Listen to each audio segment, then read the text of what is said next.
welcome to Two Women Who Give a Puck. My name is Sarah, I'm Tera. and we are here to highlight the experiences of females in hockey, both players and coaches, as well as to provide tangible ways to create positive changes within that environment. And today we have a special guest. We have Dan Miller, who we know as youth hockey coach. Tara has coached with him a few times at the Mite level. My husband has coached with him. My son's been on his son's team. And so youth hockey coach. However, Dan wears about 80 million other hats within the hockey world. So we decided to let him highlight all of his different hats. What titles do you got, Dan? Yeah. Yep. Current titles, youth hockey coach. I coached some squirt hockey last year, some mite hockey last year. I was also an assistant on the girls' staff at Rogers High School last year, taking over as head coach this year for the Rogers High School program. I'm also the youth hockey coaching director, and then I scout for the USHL with the Madison Capitals. So we're pretty involved with that. Coach a lot of AAA hockey with Euro American hockey right now. Yeah, I've coached in the CCM high performance program, both the spring stuff and tier one. So pretty well versed in what Minnesota hockey does on their tier one levels. Yep. So Dan pretty much lives and breathes hockey. So where did that start? What is your hockey story? I grew up in Detroit, and so my family was not. We didn't have an income level that could afford to play hockey in Detroit. They weren't community based the same way that Minnesota is. And so I grew up playing a lot on the ponds with my friends who played a lot of roller hockey in the summers, and then a lot of open skates and things like that my dad would take me to. And he wasn't a hockey guy. He couldn't skate. He'd, walk around the edge holding the board. So I didn't learn anything from him, but he loved the game too. And growing up in Detroit, you become a huge Red Wings fan, and went to a few Wings games there, and just loved the game. And like I said, just kind of couldn't afford it early on. So I didn't start playing organized hockey until I was almost 10, when we moved from Detroit to Madison, Wisconsin. And so my organized hockey journey kind of started there. And I remember we were sitting at home, and my dad said to my mom, "I'm not going to sit at the table when he's 20 years old watching a hockey game, eating dinner, and have him say, 'Man, I wish I would have played.'" And so that was kind of the catalyst that I'd been begging and begging to play. And we had an opportunity. Wisconsin was a more community-based, kind of like Minnesota is, so a little more affordable too for our family, and were able to get me involved that way. But yeah, never played mite hockey, so Bust out. could say that. Yeah, started in squirts, and and as I kind of went through and thought about, what that journey looks like, a lot of it comes down to the coaches that you have. And that first coach I had, his name was Ray LaValle. He was a young kid, right out of college. Really took me under his wing and spent a lot of time teaching me the game. And so couldn't have asked for a better coach to start out my own hockey career with. And everyone's development ladder looks different. And so I think, you look at that, and then played youth hockey at McFarland for a while, played some summer stuff with the Madison Capitals, and then played high school hockey at McFarland, Oregon. Played 2 years there, sophomore and junior year. And then my game was a little more physical, I would say, than what Wisconsin high school hockey kind of really allowed at the time. Just a lot of physical in the net front presence along the boards and walls, and that was kind of where my game was. And so it was hard to stay out of the box playing high school hockey. Don't always agree with the calls, but that works. So yeah, it was, in Bantams I had great coaches. I had great coaches all the way up. People who genuinely cared about the kids. Playing for Bob Suter in the summers too with the Capitals was awesome. His motto was always, "It's about the kids." And for Bob, that was absolutely the case. He talked the talk, not just, Yep. and walk the walk, not Yep. just talk the talk. Cared about every kid that he had come through that door, whether they were playing winter season for him or not.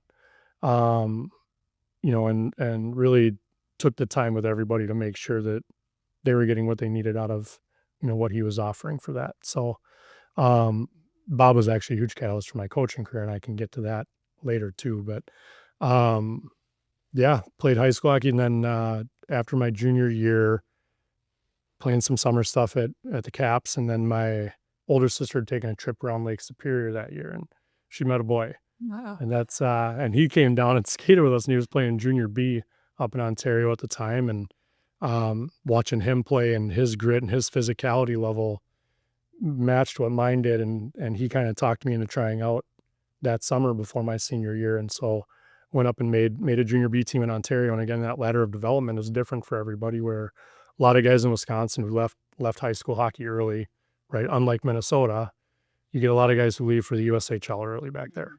Guys I ended up playing with later in my career all had left early, and so, but not for junior Bs. That wasn't the typical route. But for me, I went up there and I don't think I took a single penalty outside of probably a fighting penalty here and there, Right. one of two US imports playing up there. The other Canadians feel like you got to prove it. So, Yeah. so you get challenged early on when you do that. But yeah, wanted me to graduate from US high school. So I transferred schools my senior year to graduate early and go up for the second half of that season.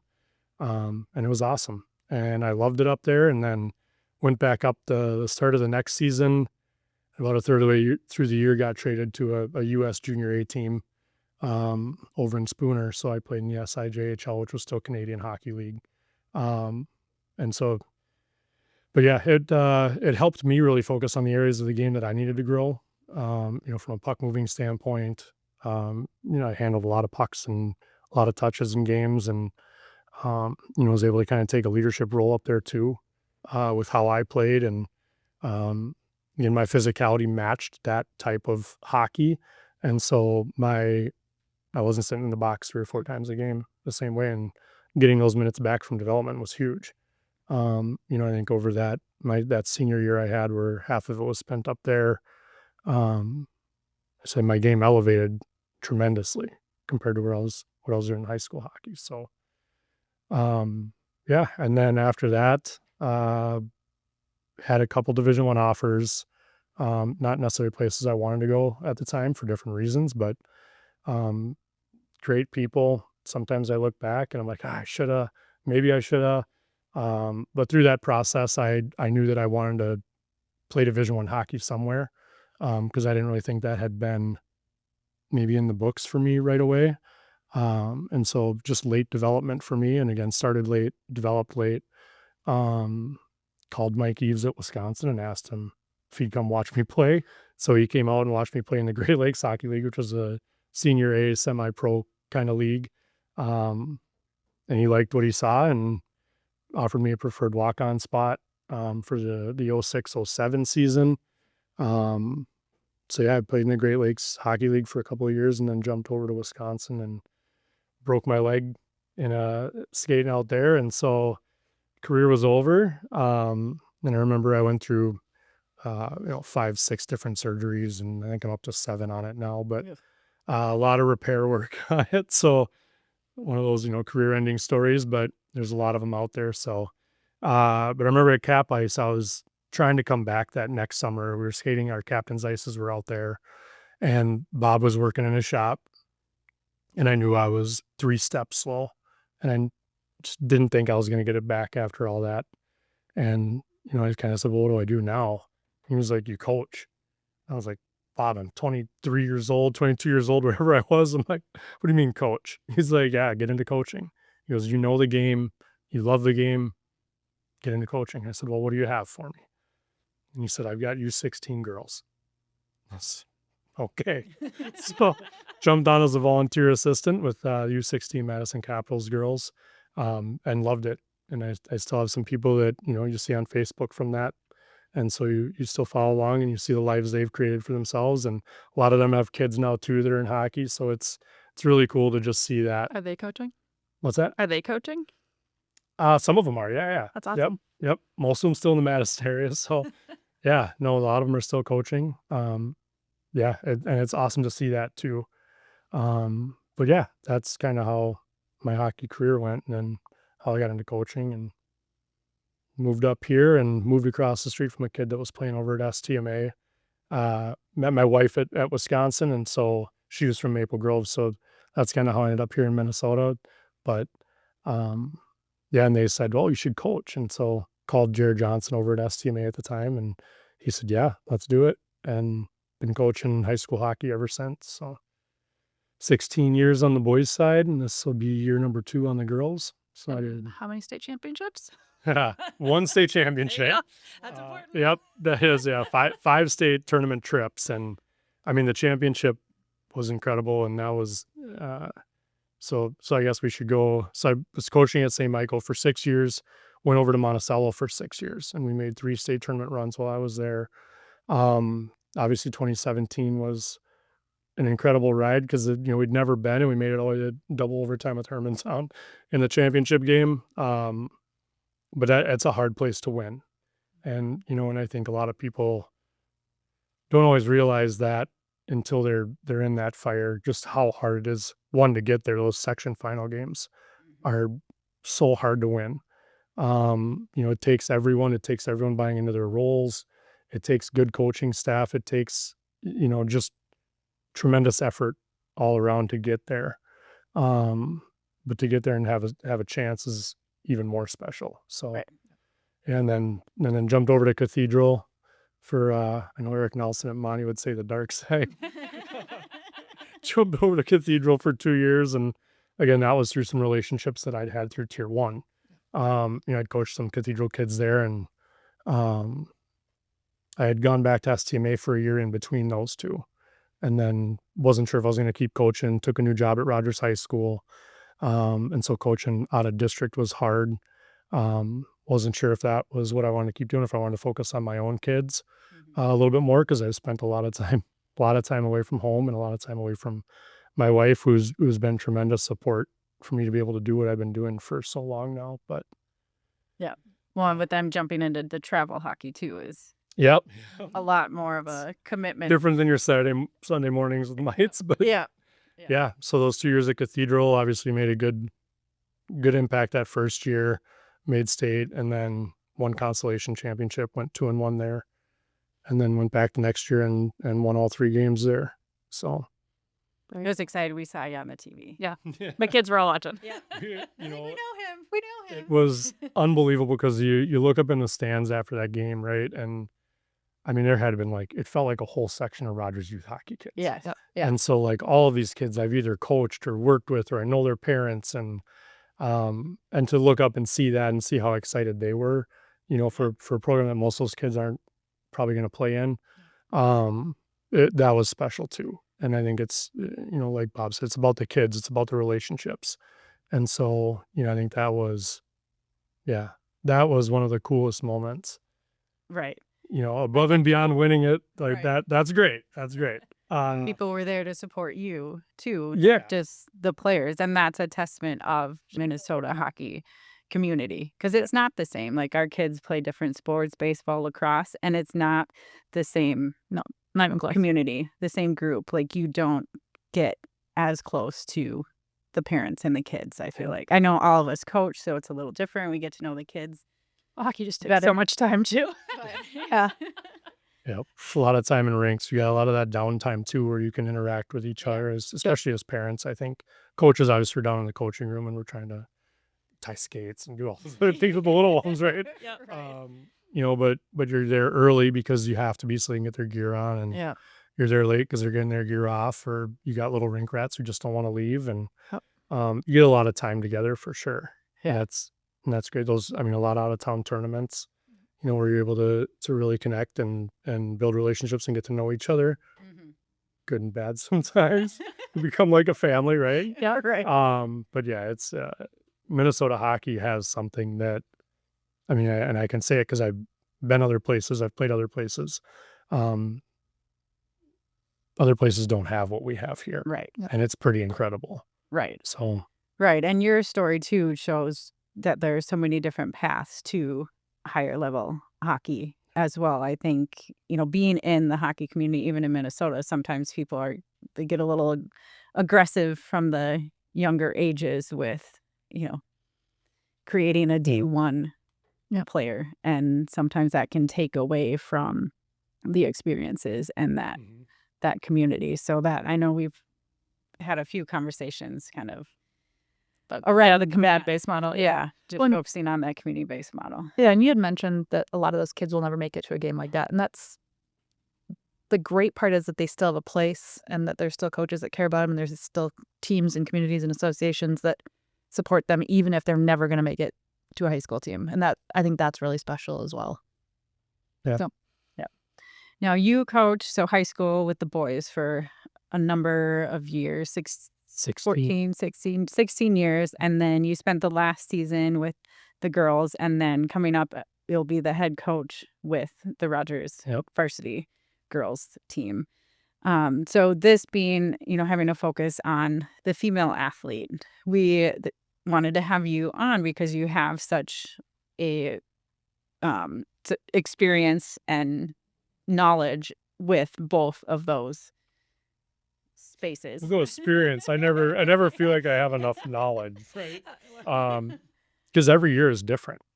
Yeah. Right. Every group is different. And so even if I spoke to the experience I've had on the boys' side, you're going to find another, high school coach that has had very different experiences.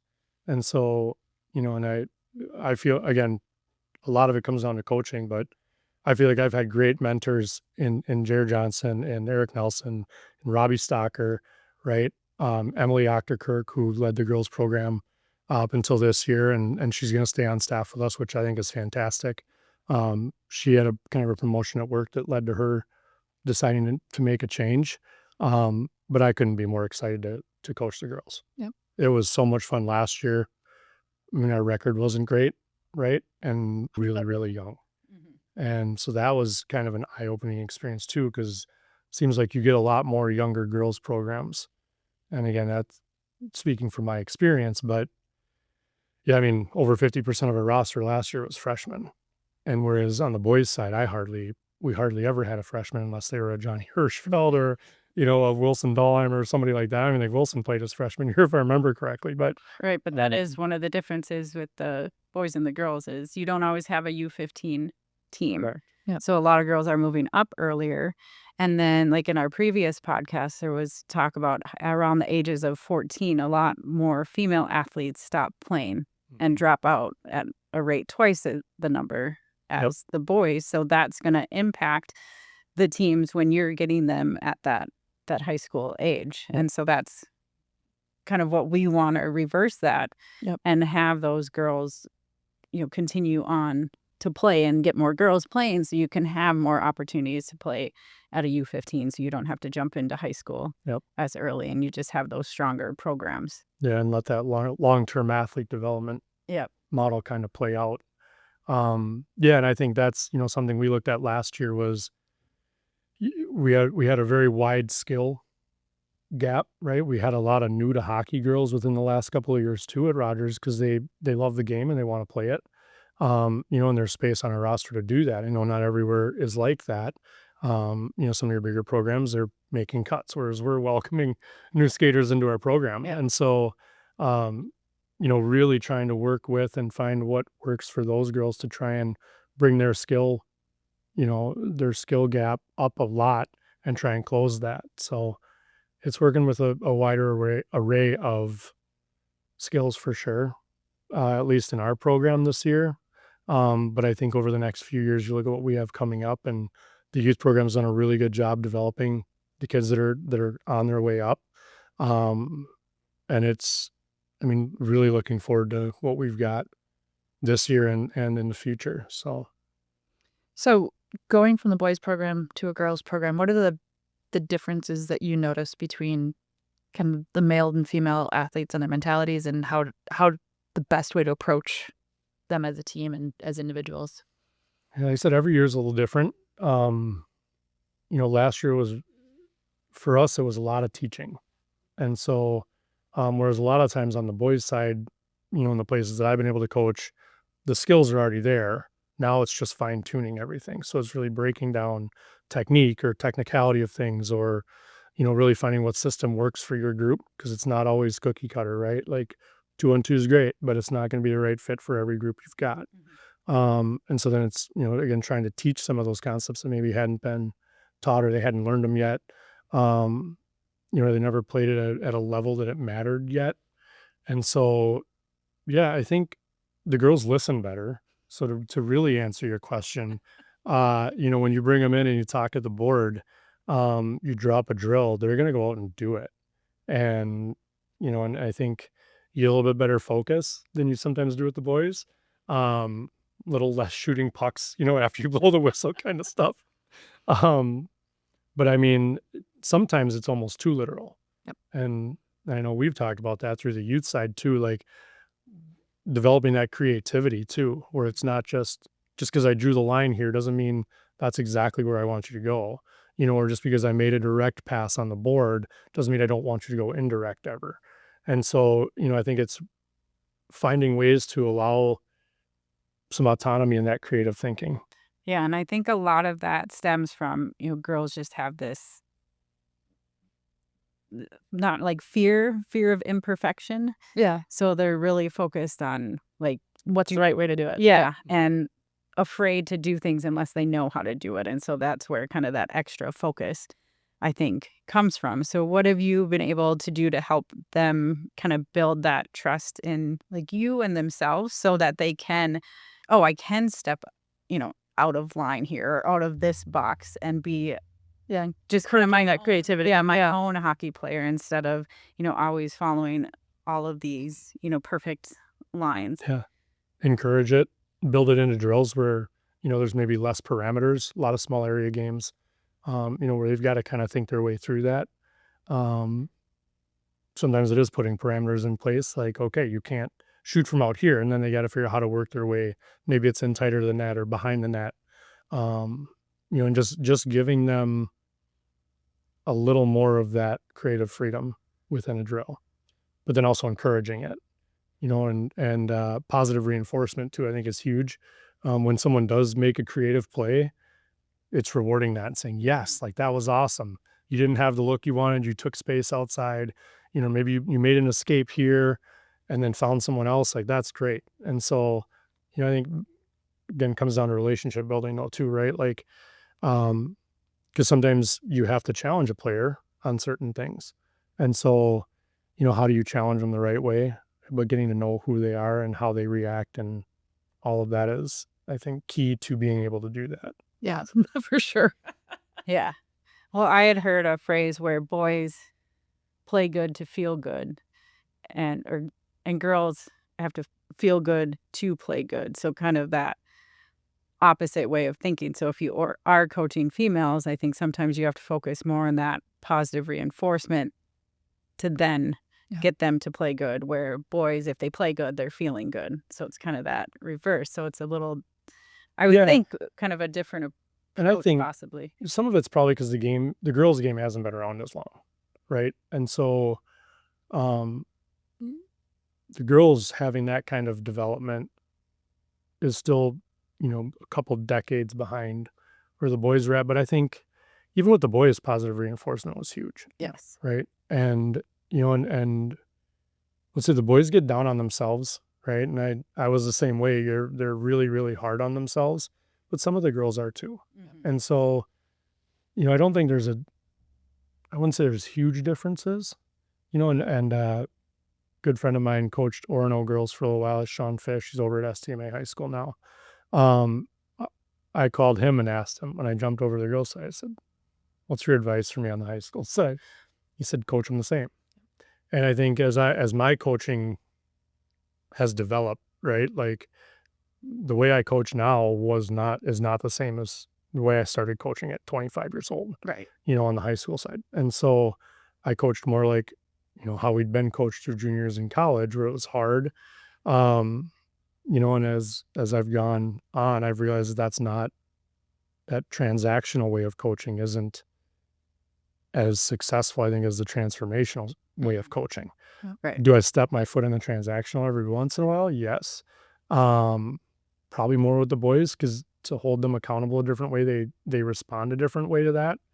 Um, but again, I think it depends on your group. You might have a group of female athletes that respond to that transactional coaching too. And so, but I think as I've developed as a coach, I found what style I like and what works for me and what seems to be more successful for me, at least in that moment.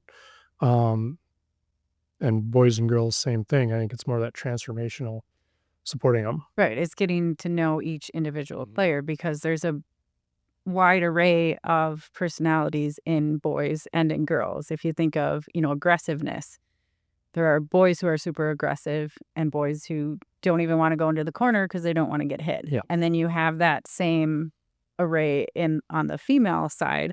Whereas I think the stereotype is more like, well, boys are more aggressive than girls. But I think it's really, well, some girls are more aggressive than some boys. Yep. And some boys are more aggressive than some girls. So it's being less about, oh, this is a female athlete and I need to treat her in a certain way.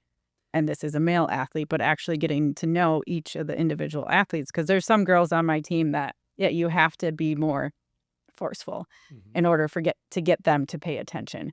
And then other girls, if you yell at them twice, they're just going to shut down. Yep. So you have to figure out, and the same with boys. Yep. I mean, I've seen that on the boys side too when I'm out there. It's like some you can get after them and be loud and yelling and being like, God, seriously. And the other ones, they'll shut down and you have to be more gentle with them. I think the important thing you said, though, is when you coach them the same way, you're recognizing that whether they're male or female, they're both an athlete, right? Like they are there because they want to get better. They're pushing themselves. They're aggressive. They're competitive. They're all these things. And there's a spectrum of it, but they're still athletes. And I think that's part of what we're trying to do here is recognize that whether it's male or female, it's still an athlete. And when you start treating a female athlete different, and usually different means less than, or not, you're not challenging them as much, or they're given less to work with. And no, this isn't a reflection of you, but in general, they feel that and they internalize that, and they're like, I am not the same as the male athlete. So that, I think, even from our very young girls, that's where it starts, is when we treat them differently, then all of a sudden there's different understandings what it means to be an athlete. And I think if we're not recognizing male and female bodies do different things, can do different things, that's just part of anatomy. But it doesn't mean that they should be treated different in our expectations either. And I think that's something that we've struggled with personally, like growing up playing hockey and other sports. And seen it on the ice with the girls when I was coaching. A lot of the dads are, I just can't push them as hard as I can push the boys because they're just little girls. But it's like they're out here because they want to be athletes and they're in a very masculine, aggressive sport and they want to play that sport in that way. Yep. They're not in figure skating. No. Or basketball. Yep. Yeah, and I think I have 3 sisters and no brothers. And so I grew up and all of my sisters played sports too. And so, I think from early on, I was able to see that they were athletes too. I mean, my younger sister played soccer on a lot of co-ed teams in the summer or indoor soccer stuff, right? And so they're out there with male athletes too. The girls are athletes. They're every bit as skilled. And so I think, when you treat them that way, it builds confidence too. Probably another podcast, but societal paradigms, right? And as a school counselor, because that's my real job. Like I do have a real job. Sometimes. But yeah, no, I think, you look at these societal shifts and things like that. And I think treating women as what they are, then they're athletes too.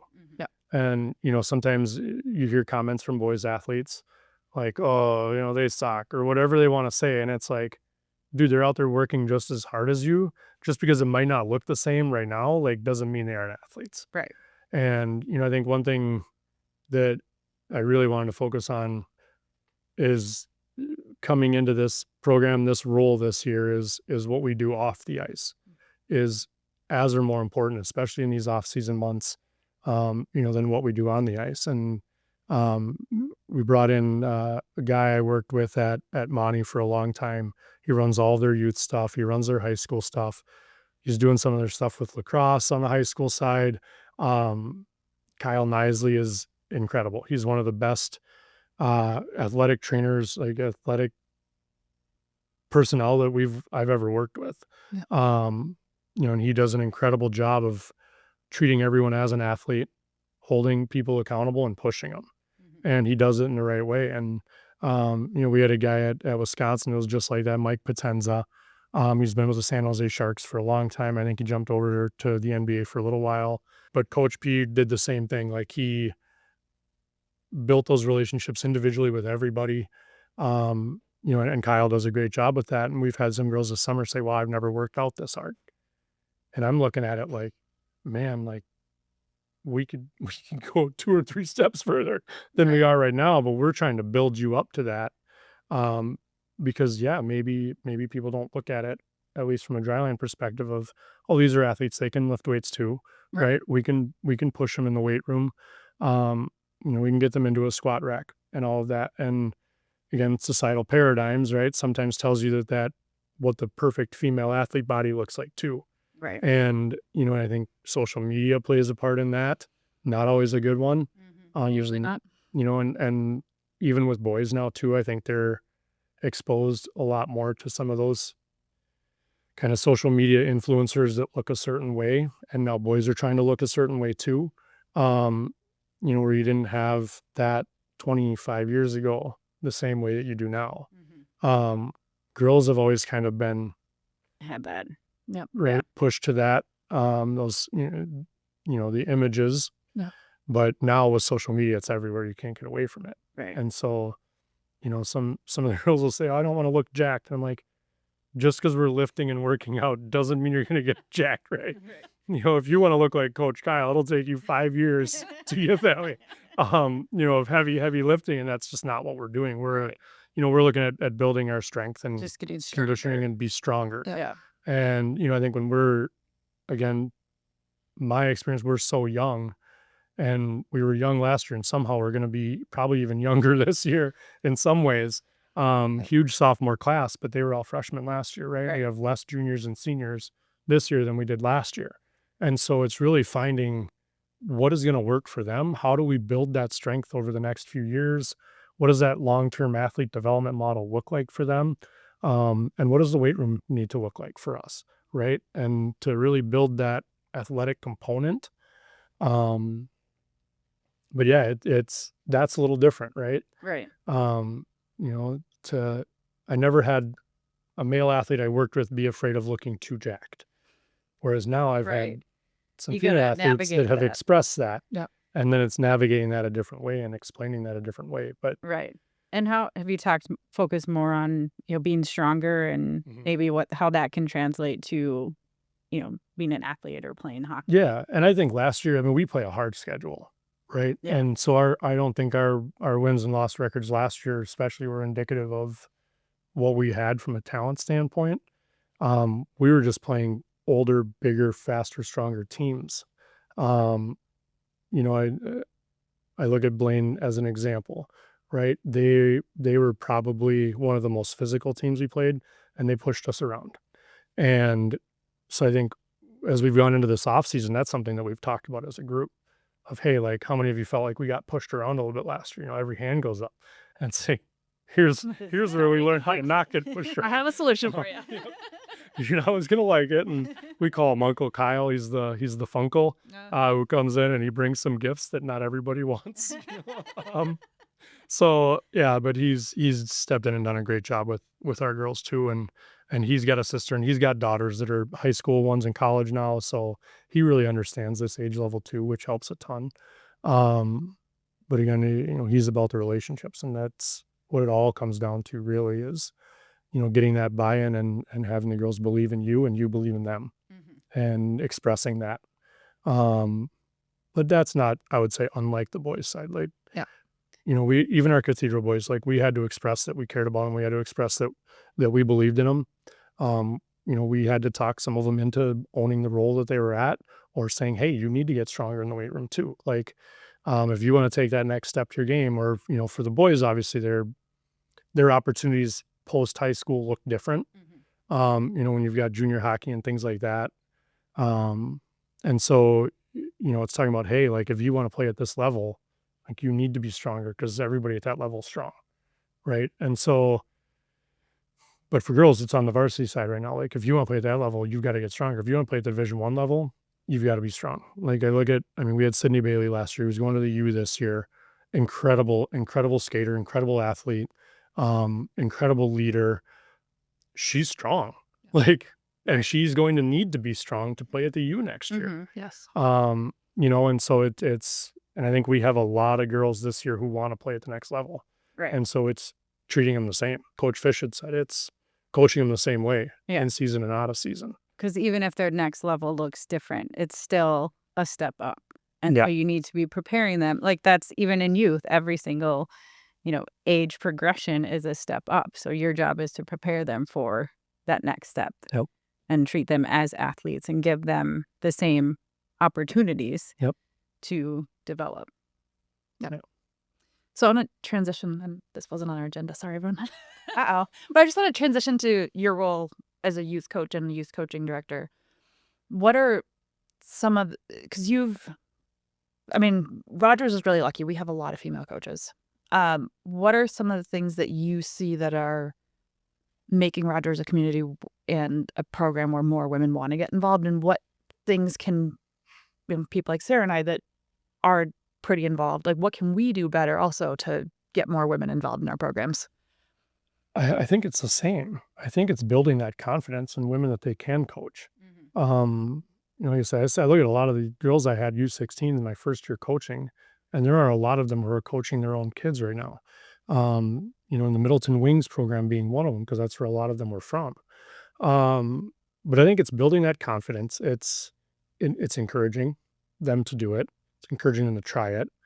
And then it's like any other coach. It's someone taking them under their wing, right? Helping kind of show them the way, but give them some autonomy to find out what kind of coach they are too, right? What style works for them. But yeah, I think it's no different. It's building those relationships and trying to get people in. What about keeping people in? Because I feel like that's where just not necessarily with Rogers, but just a theme in female coaching in general is you get people in and then they don't feel supported. They don't feel like they can balance the rest of their life with it. And then so the attrition rate for female coaches is a lot higher. So what do you see as things that have been successful in keeping people engaged? Because it feels like we're not losing a lot of female coaches in Rogers. Yeah, and I would say it's probably the same for both males and females. You see a lot of male coaches leave also. Yeah. And a lot of it's either parental pressures, right? Yep. And I think a lot of times, again, it comes down to women in particular not being either treated as athletes or not being treated as coaches, right? Not looking at them as if they can. Yes. And I think, I forget her name. I believe it's Sarah Campbell who's coaching with the Kraken. Jessica Campbell. There we go. All right. You look at that and the fact that she's been able to step into that role and do really well. And I think they fired their head coach and retained their assistants, right? There's a reason for that. But I think it comes down to, again, kind of a societal paradigm, right? To really believe and trust in the coaches who are working with their kids, regardless of gender. You've got to have that support from parents too. Yep. Right? They've got to be going home and telling their kids. This is going to be a total tangent maybe for a second, but the parents who are going home and coaching their kids. Yep. And they're setting that standard to not trust their coaches. Yes. Right, wrong, and indifferent. Right. And as a coaching director in youth hockey, if parents have an issue with a coach, I want them to come to me. Right. Because coaches can't get better unless they know they're doing something wrong. And it can't just be an end of season survey, right, where people want to just unload. Right. That's not how coaches get better. That's not how you build that trust. And so, if you have those opportunities for coaching education pieces, and am I a perfect coach? No, I know that, right? Like I never will believe I'm a perfect coach. Because like I said, every year is different. Every situation is different. Right. But if you don't have the opportunity to get better and grow from it, you're going to lose coaches, whether they're male or female, it doesn't matter. But if you automatically set the tone for your kid, who's going to at least tell 3 other kids, I have a rule of 3 when it comes to the counseling world. If you tell a secret to one person, they are going to tell 3. Those 3 are going to tell 3 more. And when you get that kind of that spider web spread, it's not conducive to helping. Right. And, if you go home and your coach she doesn't know anything, And especially if you say she, a kid's gonna interpret that as, oh, it's because she's female, Right. right? Or depending on how you word it. So it can be a whole other tangent, but Yeah. yeah, I think it really comes down to building that trust and having trust and letting coaches do their job. And if there is an issue, take it to who you need to take it to, right? Or have conversations with the coach too. Like we're all adults, Right. Yep. right? And sometimes that's what kind of drives me nuts is that adults can't have adult conversations. Not in youth sports. Not in Not- sports. yeah. It seems agree. Especially- Regardless, I mean, it could be lacrosse. I mean, my Yeah. kids play lacrosse, soccer, flag football, all of it, right? Yep. Not being able to have adult conversations is setting us back. And having drastically different expectations for just youth sports in general and volunteer coaches. And Yep. But I think it's encouraging. It's right, someone taking them under their wing and teaching them, and I think that's how you keep good coaches. Yep. around. Yes. Yeah, because no coach knows everything any year. Right. Like a previous podcast, it was like when you're a coach who thinks that, she knows everything, then you're no longer a good coach because you're constantly learning. And so I think that sometimes can be a barrier for females is they feel like they have to know everything. So knowing that within an association, Yeah. Going back to our our perfection associ- thing. yeah. Yeah. and like within our association, and hopefully more and more associations will understand that and make sure that there are other females there to support her. And then also, a mentor coach within whatever team she is coaching on as well. And I think we have a lot Yeah. of very good coaches who, really want to be collaborative and they want their coaches to grow. They want to grow and they want their coaches to grow along with them. So making sure within, the association that you have that built in. Yeah, and I think obviously our youth program's been co-opted for a while, and now that co-op has dissolved for next year, and so it's for us in Rogers now it's becoming even more community because we're not co-oping with someone else. It's how do we keep that in? And I look at what we're doing there, and I think not that I think we're a model association, but I think we're probably not far from it. I think we do a good job. We have a lot of coaches who know what they're doing. We have a lot of coaches who, have really taken what USA Hockey is doing, all the research that they have, and are using it. Right. And I think using it successfully. On both our travel side and our girls side. And so, I think it's just constantly, educating yourself. And obviously USA Hockey has I did another USA Hockey CEU stuff this morning, right? While I was at the rink. So there's always these coaching ed things, but like going above and beyond. And I think we have a lot of coaches right now who go above and beyond, right? Coaches who've done, all of the age modules, whether that's their kids module or not. The goaltending modules, the coach her modules. I think the more you can, is it time consuming? Yes, it can be, right? But getting better is time consuming. Yeah. And so, I think we have a lot of coaches who are buying into that and doing a great job of that. And now it's just really getting everybody on board, parents included, to support those coaches and what they're doing and what they're teaching their kids. And, and if you've got an issue with it, so take it to the coach, have an adult conversation first. And if that doesn't go anywhere, then I'll get involved and we can have an adult conversation, ideally, with someone facilitating that. And I think our board has been supportive of our coaches too. I know that's not the case in every association right now.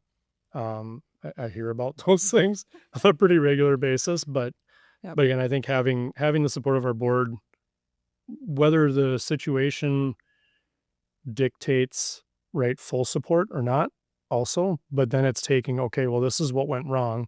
Here's why it's wrong. How do we educate our coach on that then? Right? Because none of us are perfect. Right. So there are going to be some situations where maybe the parent is right, but it's doing that in an adult way versus throwing shade at them as they're walking off the ice or going home and bad mouthing them. Yeah. Right. So getting that to your child who then no longer listens, and then that is more issues That's on the ice. And yeah, that can spread to other kids, and it can just create such a spiral and a turmoil of a year. Yep. That and that could be changed. if I'm getting up at 6 a.m. to go to the rink, I want to be enjoying it, right? Right. Yeah. Right. If it's 20 below and I'm in my car, better be enjoying it. Right. And I will say too, I'll give you two kudos on this because you two have been very much the front runners in keeping female coaches in our association. And you two have both led by example in absolutely the right ways. And so, I think when you have people who are willing to take on a leadership role, right? Like it's like I tell our athletes all the time, like, it doesn't matter if you have a letter on your chest or not, you can still be a leader. And so just because you aren't carrying a title outside of coach, or I mean, obviously you're our coaching coordinator too. So you do a lot of the awesome behind the scenes work, but you have also taken a huge leadership role in keeping those female coaches and doing outreach and retention and all of that. And so, I think when you have people like you two in the association, it's only going to benefit long term. Right. Like, that's Sounds like I was fishing for compliments. No. But and the funny thing you hear or hearing you say that is, I had moments after several seasons where I'm like, I think I'm done. Like, I enjoyed it, but I think I'm done. And then somebody, generally you, asks me to come back. But sometimes you just need that reassurance. Like, no, you did fine. It's fine. Like, whatever. And we talked about this. We're hardest on ourselves. And so when you get them this season and you're cognizant of all the mistakes you've made and you're frustrated with maybe how you handled some things or how some things went, or it's a long season. It's really, I mean, especially with mites, it's a full 6 months. Like, it's a long season. Sometimes you do need someone just to say, hey, you got this. Come back and do it again. Like, we need your help. We want your help. You're good at it. Those things are important conversations to have. And I know Sarah and I keep trying that with certain ladies. They know who they are. But it's important from a leadership level too, to know that those conversations do matter with your female coaches. So, Yeah. And I didn't ask your permission to start the group until I think after I did. Not that I needed to ask the coaching director permission, but it is. So if you are a female who wants a more supportive group within your association, just start one. Like, you don't start with happy hour. I did not ask for permission with anything. And if you're doing it the right way, you don't need that permission, right? You should have that support to be able to do that. Yep. Right. And anytime I've needed anything extra, that maybe the association had to be a part of, like having you being able to be that voice has helped a ton as well. Because I don't feel comfortable going and asking myself. Yeah, to be honest.